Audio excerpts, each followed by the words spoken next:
گپ شپ کر رہی ہیں، ساتھ اسے اٹینڈ بھی کر رہی ہیں۔ ڈرائیور پکڑا گیا یا نہیں؟ نہیں، بھاگ گیا۔ اب یہ شہناز نرس جو ہے اس نے گل سے پوچھا کہ ڈرائیور پکڑا گیا یا نہیں؟ تو شہناز نے جواب دیا، گل نے جواب دیا کہ نہیں، بھاگ گیا۔ کتنے افسوس کی بات ہے۔ تو یہ ایک معاشرتی رویہ ہے کہ لوگ کسی کا نقصان بھی کرتے ہیں، ایون کہ جان لے لیتے ہیں، لیکن رک کر اس کو دیکھنا گوارا نہیں کرتے۔ مطلب اپنی غلطی کو چھپانے، اپنے جرم کو چھپانے کی کوشش کرتے ہیں اور اپنی غلطی کو مانتے نہیں۔ اور یہ پورے معاشرے کی تباہی کی بات ہے جب بہت سارے افراد میں یہ عادت آ جائے کہ اپنے گناہ یا غلطی کو چھپانے کی کوشش کریں، تو جو معاشرہ تباہی کی طرف جاتا ہے۔ یہ بہت بڑا گناہ ہے۔ تو ڈرائیور نے بھی یہی کیا ہے جو اس معاشرے کا ایک فرد ہے اور معاشرتی رویے کی عکاسی کر رہا ہے کہ اپنی غلطی کو چھپانے کے لیے رات کا اندھیرے سے فائدہ اٹھاتے وہ بھاگ گیا۔ آپریشن روم میں اسسٹنٹ سرجن اور نرسیں چہروں پر جراحی کے نقاب چڑھائے جنہوں نے ان کی آنکھوں کے نیچے کے سارے حصے کو چھپا رکھا تھا، اس کی دیکھ بھال میں مصروف تھے۔ اسے سنگ مرمر کی میز پر لٹا دیا گیا۔ اس نے سر میں جو تیز خوشبودار تیل ڈال رکھا تھا اس کی کچھ مہک ابھی تک باقی تھی۔ پٹیاں ابھی تک بندھی ہوئی تھیں۔ حادثے سے اس کی دونوں ٹانگیں تو ٹوٹ چکی تھیں مگر سر کی مانگ نہیں بگڑنے پائی تھی۔ تو یہ اقتباس ہے صفحہ نمبر 31 پر۔ تو آپریشن روم، اسپتال میں وہ کمرہ جہاں آپریشن کیا جاتا ہے۔ اسسٹنٹ سرجن اور نرسیں، اسسٹنٹ سرجن جو معاون سرجن ہے، سرجری کرنے والا، آپریشن کرنے والا جو معاون اسسٹنٹ ہے، اور نرسیں چہروں پر جراحی کے نقاب، جراحی کہتے ہیں آپریشن کرنے کے وقت جو نقاب پہنتے ہیں وہ پہنے ہوئے ہیں، جنہوں نے ان کی آنکھوں کے نیچے سارے حصے کو چھپا، صرف ان کی آنکھیں جو ہیں وہ نظر آتی ہیں۔ جتنے بھی آپریشن تھیٹر میں ڈاکٹر نرسیں کام کرتے ہیں سب نے جراحی کے نقاب چڑھائے ہوتے ہیں۔ صرف آنکھوں سے وہ اشارے کر کے اس کی ہیلپ لیتے ہیں اور اپنے کام کو سر انجام دیتے ہیں۔ اسے سنگ مرمر کی میز پر لٹا دیا گیا۔ اس نے سر میں جو تیز خوشبودار تیل ڈال رکھا تھا اس کی کچھ مہک ابھی تک باقی تھی۔ وہ جو گھر سے تیار ہو کے نکلا تھا اور سر پہ خوشبودار تیل لگا کے باہر اس کے چمک رہے تھے اور اس کی مانگ بگڑنے نہیں پائی تھی، جو اس نے کنگھی پٹی کی تھی ابھی تک وہ قائم تھی۔ پٹیاں ابھی تک جمی ہوئی کا مطلب یہ ہے کہ جو سر کے بال اس نے جہاں کنگھی کر کے اٹکائے ہوئے تھے وہیں پہ موجود تھے، بالکل خراب نہیں ہوئے تھے۔ حادثے میں اس کی دونوں ٹانگیں تو ٹوٹ گئی تھی، کچلی گئی تھی، مگر سر کی مانگ نہیں بگڑنے پائی تھی۔ اور اسے اگلا اقتباس، اب اس کے کپڑے اتارے جا رہے تھے۔ سب سے پہلے سفید سلک کا گلوبند اس کے گلے سے اتارا گیا۔ اچانک نرس شہناز اور نرس گل نے بیک وقت ایک دوسرے کی طرف دیکھا۔ اس سے زیادہ وہ کر بھی کیا سکتی تھی؟ چہرے جو دلی کیفیات کا آئینہ ہوتے ہیں جراحی کے نقاب تلے چھپے ہوئے تھے اور زبانیں بند تھیں۔ آپریشن کرنے کے لیے جو بھی مریض آتا ہے اس کا جو اپنا لباس ہے وہ اتارا جاتا ہے، اور آپریشن روم میں آپریشن کرنے کے لیے جو لباس ہے وہ اس کے زیب تن کیا جاتا ہے۔ تو اب اس کے کپڑے اتارے جا رہے تھے، جو اس نے اوور کوٹ پہنا ہوا تھا وہ کھولا گیا اور اس کے جو گلوبند اس نے پہنا، سب سے پہلے اس کے گلے میں جو سلک کا سفید رنگ کا مفلر لپیٹا ہوا تھا جو گلوبند سے کہتے ہیں وہ اتارا۔ تو اچانک نرس شہناز اور نرس گل نے ایک دوسرے کی طرف دیکھا۔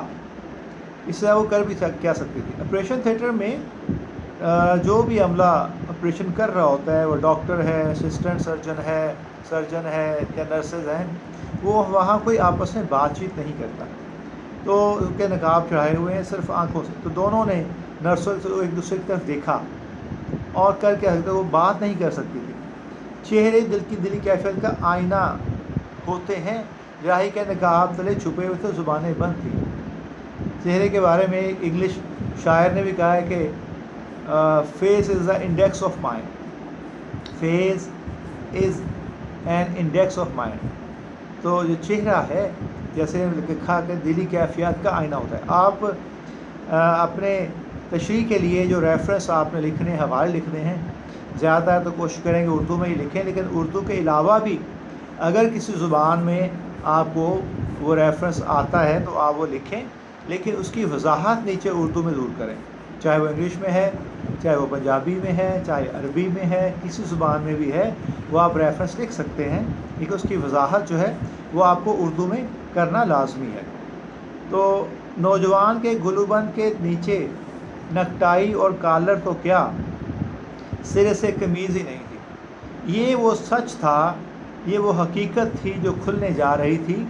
تو مس شہناز نے جو ہے وہ نرس گل کی طرف اس لیے دیکھا تھا کہ مفلر جو لپیٹا گیا تھا وہ چھپانے کے لیے, اپنی اصلی اندرونی کیفیت کو چھپانے کے لیے گردن گرد لپیٹا گیا تھا. اب جب انہوں نے وہ مفلر اتارا تو اس کے نیچے نکٹائی تو کیا کالر تو کیا سرے سے قمیض ہی نہیں تھی, قمیض پہنی ہی نہیں تھی, نہ اس کو کالر تھا. تو اس لیے دونوں نرسوں نے ایک دوسرے کی طرف دیکھا, جس پر اس نوجوان کی ظاہری جو کیفیت تھی اس کا ایک روپ تھا. اب جب اس کی حقیقت کھل کے سامنے آ رہی ہے تو حیرانی سے ایک دوسرے دیکھ رہی ہیں. اوور کوٹ اتارا گیا تو نیچے سے ایک بوسیدہ اونی سویٹر نکلا جس میں جا بجا بڑے بڑے سوراخ تھے. بوسیدہ کہتے ہیں پرانا, بہت پرانا. تو بوسیدہ اونی سویٹر. اب جب گلوباں اتارا گیا, مفلر اتارا گیا تو نیچے قمیض ہی نہیں ہے, اور جب اوور کوٹ اتارا گیا تو اس نے نیچے وہ قمیض یا شرٹ نہیں پہنی ہوئی بلکہ ایک بہت ہی پرانا سویٹر پہنا ہوا ہے, اور وہ بھی اتنا پرانا ہے کہ اس میں جگہ جگہ بڑے بڑے سوراخ ہوئے پڑے, پھٹا پرانا ہے. ان سوراخوں سے سویٹر سے بھی زیادہ بوسیدہ اور میلا کچیلا ایک بنیان نظر آ رہا تھا. اب جو اس کے لباس کو کھولا جا رہا ہے تو اس کے جو اصلیت ہے اس کی تہیں جو ہے وہ کھل کے سامنے آ رہی ہیں. ایک ایک جو لباس اتار رہے ہیں ہر لمحے ایک نئی حقیقت کھل رہی ہے, اور اس کی اصلیت کی جو تہیں اس نے اوور کوٹ میں چھپائی ہوئی تھی وہ کھل کے سامنے آ رہی ہیں. ان سوراخوں سے سویٹر سے بھی زیادہ بوسیدہ میلا کچیلا ایک بنیان, اس نے جسم پہ ایک بہت ہی میلا گندا بنیان پہنا ہوا ہے, اس کے اوپر ایک بہت ہی بوسیدہ پھٹا پرانا سویٹر پہنا ہے, اور اپنی سغربت کو اور بوسیدہ حالت کو چھپانے کے لیے اس نے اوپر ایک عمدہ قسم کا اوور کوٹ پہنا ہوا ہے. نوجوان سلک کے گلوبند کو کچھ اس ڈھب سے گلے پر لپیٹے رکھتا تھا کہ اس کا سارا سینہ چھپا رہتا تھا. اب وہ گلوبند پہننے کا ایک انداز, خاص انداز بھی تھا, یعنی بڑی مہارت سے اپنی اصلیت اور حقیقت کو چھپایا گیا تھا. اور اس نے وہ سلک کا جو مفلر تھا اس کو اس طرح اپنے گلے کے گرد لپیٹا ہوا تھا کہ اس کا سامنے کا سینہ اور اس کی گردن اس میں بالکل کور تھے اور بالکل کچھ نظر نہیں آ رہا تھا. اس کے جسم پر میل کی تہیں بھی خوب چڑھی ہوئی تھی. ظاہر ہوتا تھا کہ وہ کم سے کم پچھلے 2 مہینے سے نہیں نہایا. البتہ گردن خوب صاف تھی اور اس پر ہلکا ہلکا پاؤڈر لگا ہوا تھا. سویٹر اور بنیان کے بعد پتلون کی باری آئی. پتلون کو پیٹی کے بجائے ایک پرانی دھجی سے جو شاید کبھی نکٹائی ہوگی خوب کس کے باندھا گیا تھا. بٹن اور بکسوئے غائب تھے, دونوں گھٹنوں پر سے کپڑا مسک گیا تھا اور کئی جگہ کھونچیں بھی لگی تھی, مگر چونکہ یہ حصے اوور کوٹ کے نیچے رہتے تھے اس لیے لوگوں کی ان پر نظر نہیں پڑتی تھی. تو یہ بتایا جا رہا ہے کہ جب اس کے سویٹر اور بنیان بھی اتاری گئی تو پتہ چلا کہ اس کے جسم پر اتنی میل ہے کہ مصنف لکھتا ہے کہ اندازاً کہ تقریباً لگتا تھا کم سے کم بھی 2 مہینے ہو گئے ہیں اس نے وہ نہایا ہی نہیں ہے. اس کی جسم کی میل جو بتا رہی ہے کہ وہ صفائی پسند نہیں تھا. مطلب یہاں اس کردار کا ہر لمحے ہر قدم پہ یہ نظر آ رہا ہے کہ حالت اس کی کتنی بوسیدہ ہے,